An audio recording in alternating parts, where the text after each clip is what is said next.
Hello guys, आप सबका हमारे चैनल वन विजन साइंस में स्वागत है। आज हम राजस्थान बोर्ड का चैप्टर 5 दैनिक जीवन में रसायन पढ़ेंगे।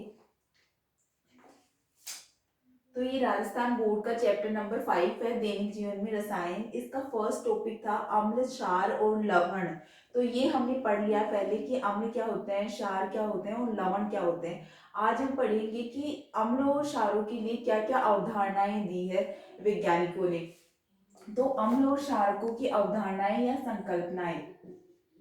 तो अम्ल व क्षारों की अवधारणा में या संकल्पनाएं। तो अब पढ़ेंगे कि कौन कौन से वैज्ञानिकों ने कौन कौन सी अवधारणाएं दी है। तो फर्स्ट वैज्ञानिक थे आर्रेनियस, जिन्होंने अम्लों और क्षारों के बारे में अपनी परिभाषाएं दी थी। तो आर्रेनियस अवधारणा जिसे हम बोलते हैं, आर्रेनियस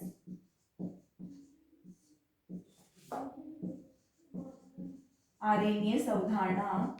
तो आर्रेनियस ने अम्लों और क्षारों की को ऐसे परिभाषित किया कि जो अम्ल जलीय विलयन में अपघटित होकर H+ आयन देते हैं उन्हें अम्ल कहते हैं, और जो पदार्थ जलीय विलयन में अपघटित होकर OH- आयन देते हैं उन्हें क्षार कहते हैं। तो इन्होंने बताया कि जो पदार्थ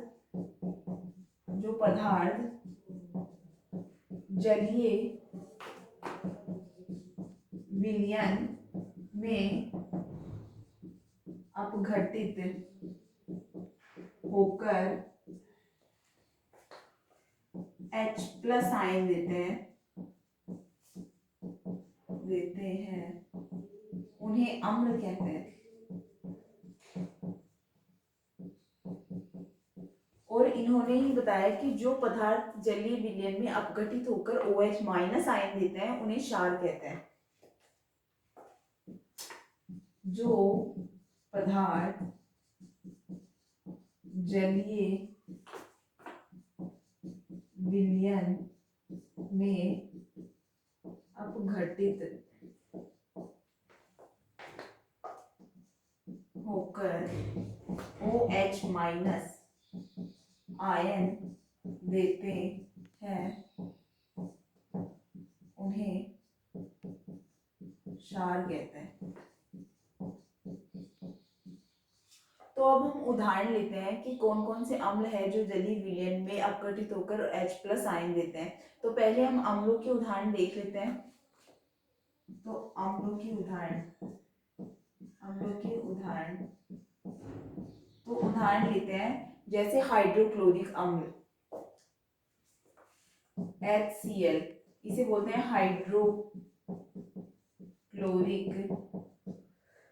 हाइड्रोक्लोरिक अम्ल। इसे ये जलीय विलयन में अपघटित होकर H+ आयन देता है, हाइड्रोजन आयन देता है, प्लस Cl- में टूट जाता है। H+ और Cl- में टूट जाता है। ऐसे ही H2SO4, इसे बोलते हैं सल्फ्यूरिक अम्ल।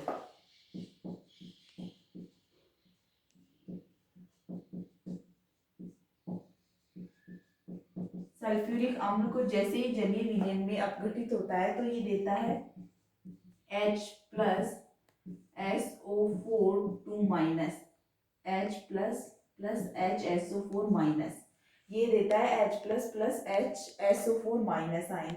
और HNO3, ये है नाइट्रिक अम्ल।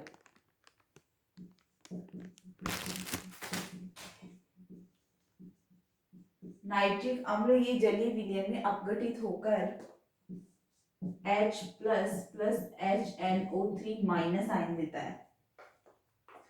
तो ये तो हो गए ये अम्लों के उदाहरण कि ये जलीय विलयन में अपघटित होकर H+ आयन देते हैं, उन्हें हम अम्ल कहते हैं। तो ये सारे के सारे क्या है, अम्ल है। ये सभी के सभी क्या है, अम्ल है। ये जलीय विलयन में अपघटित होते हैं और H+ आयन देते हैं, तो इन्हें हम अम्ल कहते हैं। और अब कुछ उदाहरण, अब इनमें भी है कि जो प्रबल अम्ल कौन सा होता है, दुर्बल अम्ल कौन सा होता है।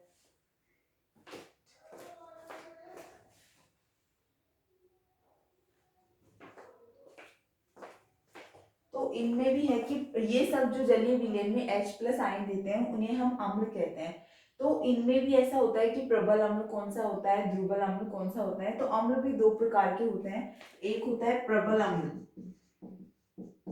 प्रबल अम्ल ये क्या होता है कि ये जलीय विलयन में ये 100% आयनाइजेशन हो जाता है, मतलब ये पूरी तरीके से आयनों में टूट जाता है, इन्हें प्रबल अम्ल कहते हैं। और इनके उदाहरण है HCl हाइड्रोक्लोरिक अम्ल, H2SO4 सल्फ्यूरिक अम्ल, और ये HNO3 नाइट्रिक अम्ल। तो ये जैसे ही इन्हें जलीय विलयन में हम डालते हैं तो ये पूरी तरीके से आयनाइजेशन हो जाता है, ये आयनों में टूट जाते हैं और H प्लस आयन देते हैं। तो ये है प्रबल अम्ल। और उदाहरण लेते हैं हम, जैसे CH3COOH, इसे हम बोलते हैं एसिटिक अम्ल। एसिटिक अम्ल जैसे ही जलीय विलयन में अपघटित होता है तो H plus plus CH3COO minus ion देता है। तो ये H प्लस आयन देता है, इस वजह से हम इसे बोलते हैं अम्ल। लेकिन इसे ये दुर्बल अम्लों की श्रेणी में आता है, इसे हम कहते हैं एसिटिक अम्ल को दुर्बल अम्ल। एक हो गया प्रबल अम्ल, दूसरा होता है दुर्बल अम्ल। अब इसे दुर्बल अम्ल क्यों कहते हैं, क्योंकि ये जलीय विलयन में पूरी तरीके से नहीं टूटता है, इसका 100% आयनाइजेशन नहीं होता है, ये पूरा नहीं टूटता है। कुछ अगर हम इसका 1 ml डालते हैं, 1 ml डालते हैं जलीय विलयन में, तो ये आधे से ज्यादा टूटता है, पूरा 1 ml नहीं टूटता। तो ये तो हो गया कि अम्ल क्या होते हैं, अम्ल जो जलीय विलयन में H प्लस आयन देते हैं। तो ये आर्हेनियस ने अम्ल के बारे में ये बताया। अब हम क्षारों के उदाहरण देख लेते हैं कुछ। लेकिन क्षारों के उदाहरण देखने से पहले अम्लों के बारे में एक चीज और है कि जो ये H प्लस आयन बनाता है अम्ल, जैसे हाइड्रोक्लोरिक अम्ल है HCl, ये जलीय विलयन में टूटेगा और H प्लस और Cl माइनस आयन बना लेता है। तो जो H प्लस आयन है, जो ये टूट के H प्लस आयन बनाता है, ये H प्लस आयन बहुत क्रियाशील होता है। ये H प्लस आयन बहुत क्रियाशील होता है और क्रियाशील होने के कारण ये क्या करता है, जल के साथ अभिक्रिया कर लेता है। तो जल का रासायनिक सूत्र होता है H2O और उसके साथ अभिक्रिया करके बनाता क्या है, ये जल के साथ अभिक्रिया करके H3O प्लस बनाता है। मतलब पहले H2O था, इसमें एक और हाइड्रोजन जुड़ गया तो ये बनेगा H3O प्लस। इसे हम बोलते हैं हाइड्रोनियम आयन।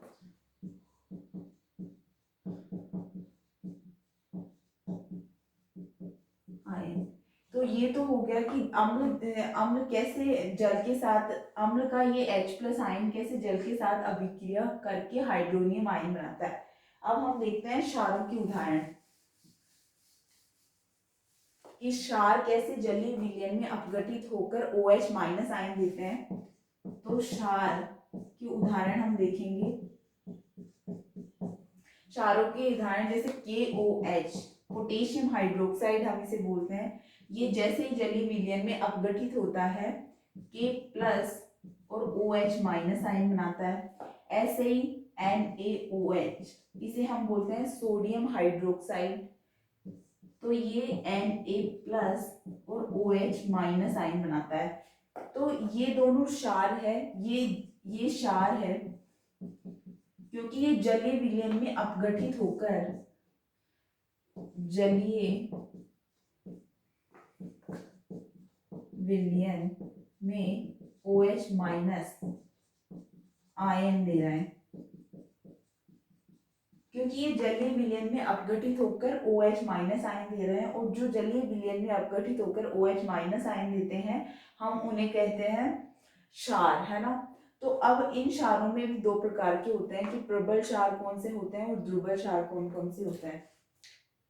तो प्रबल क्षारों में हम उदाहरण देखते हैं।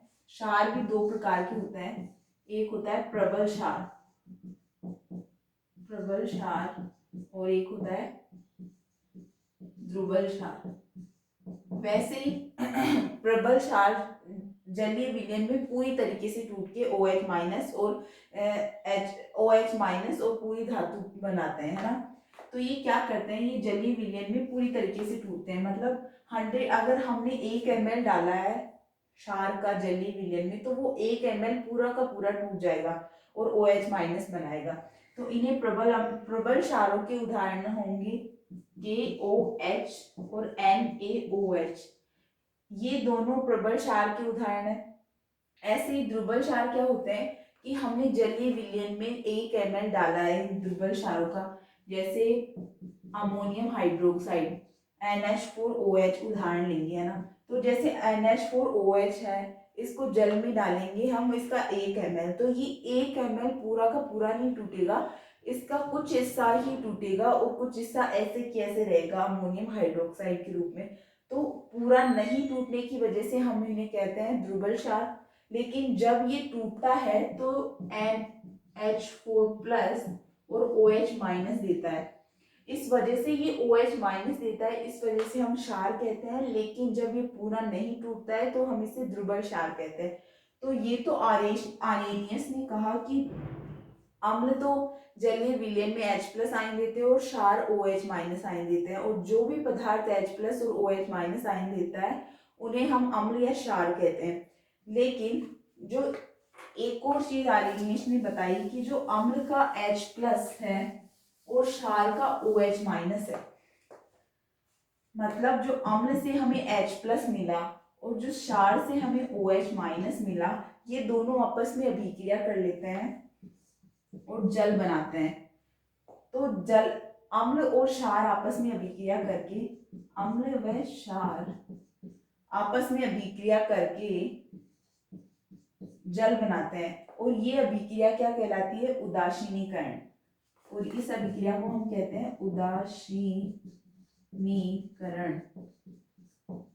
अभिक्रिया, इसे कहते हैं उदासीनीकरण अभिक्रिया।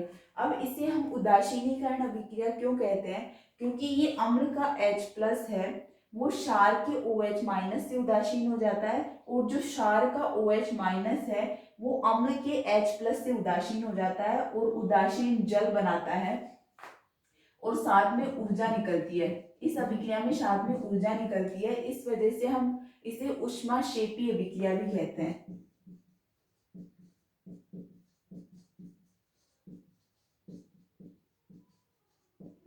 ऊर्जा निकलती है इस अभिक्रिया में, इस वजह से हम उसे ऊष्माक्षेपी अभिक्रिया कहते हैं। और क्षार का OH माइनस H+ से उदासीन हो जाता है, और अम्ल का H+ क्षार के OH माइनस से उदासीन हो जाता है, इस वजह से हम इसे उदासीनीकरण अभिक्रिया कहते हैं।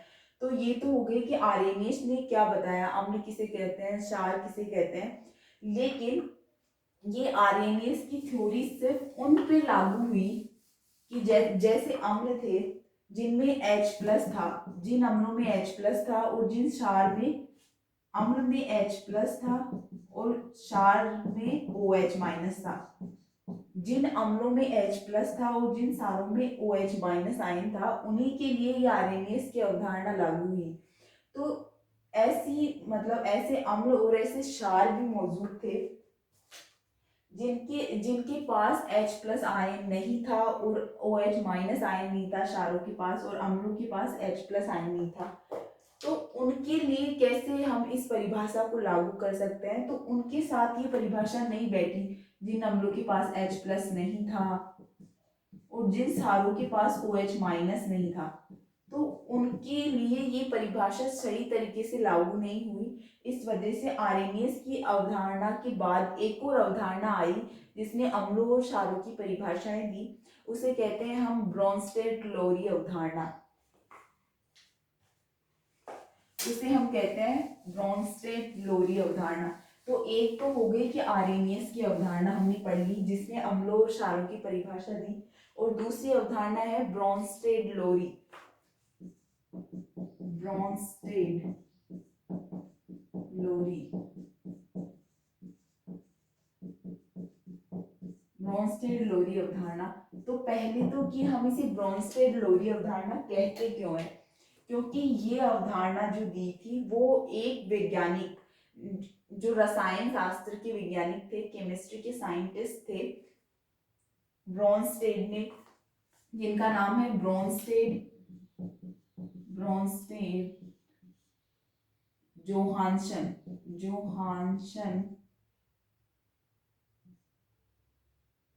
जोहानसन, ब्रोंस्टेड और लोरी, एम लोरी तथा एम लोरी, जोहानसन, ब्रोंस्टेड तथा एम लोरी ने दी। तो ये अवधारणा है जोहानसन, ब्रोंस्टेड तथा एम लोरी नामक वैज्ञानिकों ने दी। इस वजह से हम इसे कहते हैं ब्रोंस्टेड लोरी अवधारणा। तो इन्होंने क्या कहा कि अम्ल क्या होते हैं, क्षार क्या होते हैं। तो इन्होंने क्या कहा कि जो अम्ल अम्ल हम उन्हें कहते हैं जो प्रोटॉन देते हैं, अम्ल प्रोटॉन देते हैं तथा क्षार प्रोटॉन देते हैं। तो इन्होंने बताया कि अपनी अवधारणा में इन्होंने बताया कि जो अम्ल, जो पदार्थ प्रोटॉन देते हैं उन्हें हम अम्ल कहते हैं, और जो पदार्थ प्रोटॉन लेते हैं उन्हें हम क्षार कहते हैं, है ना। तो इन्होंने ये तो बताया कि जो प्रोटॉन देते हैं उन्हें अम्ल कहते हैं, जो प्रोटॉन लेते हैं उन्हें क्षार कहते हैं। साथ ही इन्होंने ये भी बताया कि संयुग्मी अम्ल और संयुग्मी क्षार होते क्या है। इन्होंने संयुग्मी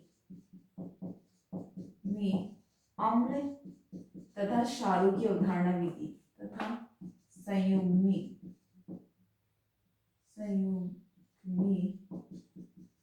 क्षारों की अवधारणा भी दी।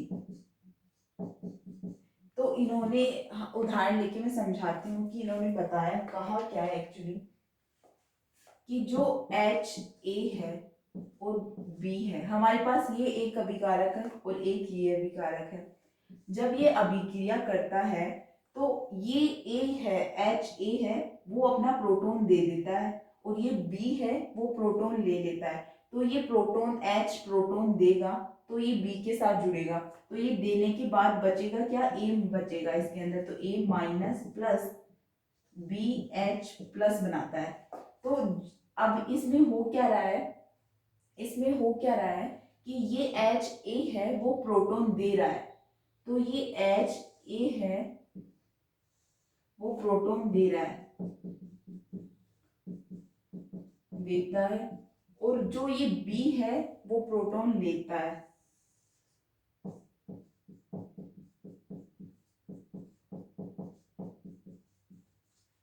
तो इसमें हो क्या रहा है कि ये HA है वो प्रोटॉन दे रहा है, तो हम ये जो प्रोटॉन देता है उसे इस अवधारणा के अनुसार क्या कहते हैं, अम्ल कहते हैं। तो ये क्या है ये है अम्ल, क्योंकि ये प्रोटॉन दे रहा है, और ये B है क्षार, क्योंकि ये प्रोटॉन ले रहा है, इसका H ले रहा है ये, तो ये B के साथ ही जुड़ रहा है H, इस वजह से हम इसे कहेंगे क्षार। तो ये तो इसने बताया कि जो प्रोटॉन देता है उसे हम अम्ल कहते हैं, और जो प्रोटॉन लेता है उसे हम क्षार कहते हैं। लेकिन एक और चीज इसने बताई, संयुग्मी अम्ल और क्षार। तो संयुग्मी अम्ल और क्षार किसे कहते हैं, जो अम्ल है उस, इसने बताया कि जो अम्ल है उससे बनता क्या है, उत्पाद में संयुग्मी क्षार बनता है। तो अम्ल से बनने वाला क्या होगा, संयुग्मी क्षार, और जो क्षार से बन रहा है, मतलब अम्ल के H प्लस जुड़ने के बाद जो क्षार से बन रहा है उसे हम कहेंगे संयुग्मी अम्ल।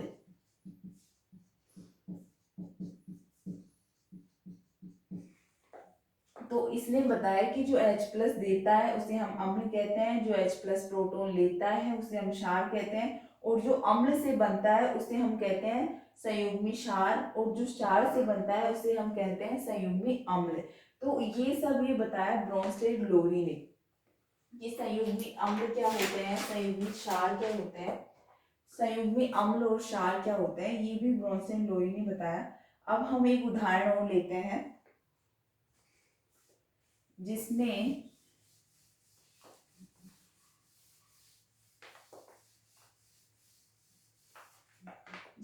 उदाहरण लेंगे HCl प्लस H2O, और बनेगा क्या, H3O प्लस Cl माइनस, ये बन रहा है ना। तो इसमें क्या हो रहा है कि HCl ना प्रोटॉन दे रहा है, इससे प्रोटॉन निकल रहा है, तो ये तो प्रोटॉन देता है,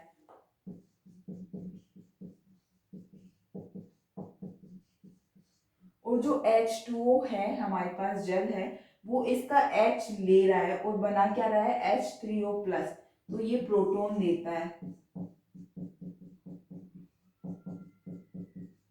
है, ये तो प्रोटॉन देता है और वो वाला प्रोटॉन लेता है, तो जो प्रोटॉन देता है उसे हम कहते हैं अम्ल, जो प्रोटॉन देता है उसे हम अम्ल कहते हैं, जो प्रोटॉन लेता है उसे हम कहते हैं क्षार, और जो अम्ल से बनता है उसे हम कहते हैं संयुग्मी क्षार। तो अम्ल से क्या बन रहा है H प्लस निकलने के बाद Cl माइनस बन रहा है, तो इसे हम कहेंगे संयुग्मी क्षार। और जो क्षार से बनता है H प्लस लेने के बाद, प्रोटॉन लेने के बाद जो क्षार से बनता है उसे हम कहेंगे संयुग्मी अम्ल, अम्ल। तो ये तो हो गया कि अम्ल क्षार किसे कहते हैं, संयुग्मी अम्ल और संयुग्मी क्षार कैसे कहते हैं। और जो HCl और Cl माइनस, अब हम इसे लिख सकते हैं कि अम्ल से क्या बनता है, संयुग्मी क्षार बनता है। तो अम्ल क्या कौन सा है HCl, ये तो अभिकारक में है, उत्पाद में इससे क्या बनता है Cl माइनस, तो HCl Cl माइनस बनता है, अभिकारक में HCl से Cl माइनस बनता है, तो इसे हम कह सकते हैं अम्ल। और इसे तो HCl को हम अम्ल बोलते हैं, Cl माइनस को हम संयुग्मी क्षार बोलते हैं, तो संयुग्मी क्षार। तो इसे इसको पूरे को हम क्या कहेंगे अम्ल संयुग्मी क्षार युग्म, अम्ल और संयुग्मी क्षार का जोड़ा, मतलब अम्ल संयुग्मी क्षार युग्म कहेंगे हम इसे। और जो H2O H3O प्लस बनेगा इधर, मतलब H2O ये तो है क्षार जो प्रोटॉन लेगा, और ये प्रोटॉन लेके बनाता क्या है उत्पाद में H3O प्लस, तो इसे हम बोलते हैं क्षार संयुग्मी अम्ल युग्म। तो ये बताया उसने, ब्रॉन्स्टेड और लोरी ने कहा कि जो पदार्थ प्रोटॉन देता है उसे तो हम अम्ल बोलते हैं, और जो पदार्थ प्रोटॉन लेता है उसे हम क्षार बोलते हैं, और जो अम्लों से उत्पाद में बनते हैं उन्हें संयुग्मी क्षार कहते हैं, और जो क्षारों से उत्पाद में बनते हैं उन्हें संयुग्मी अम्ल कहते हैं, है ना।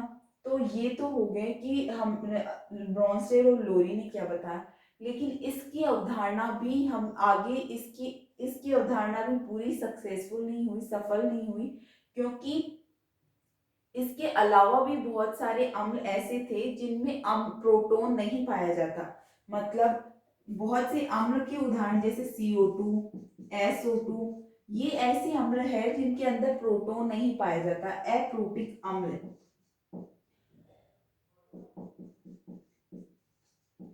तो इन अम्लों में प्रोटॉन नहीं पाया जाता, और इसने जो परिभाषा अम्लों और क्षारों की दी उसमें प्रोटॉन चाहिए है, मतलब कि प्रोटॉन देता है, जो प्रोटॉन लेता है उन्हें ही हम अम्ल या क्षार कहते हैं।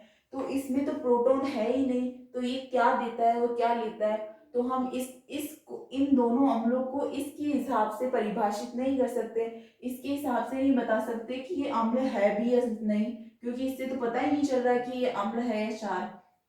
तो इसके लिए और वैज्ञानिक आए जिन्होंने अपनी और परिभाषाएं दी अम्लों और क्षारों की इलेक्ट्रॉन के हिसाब से, जिसे कहते हैं हम लुईस अवधारणा,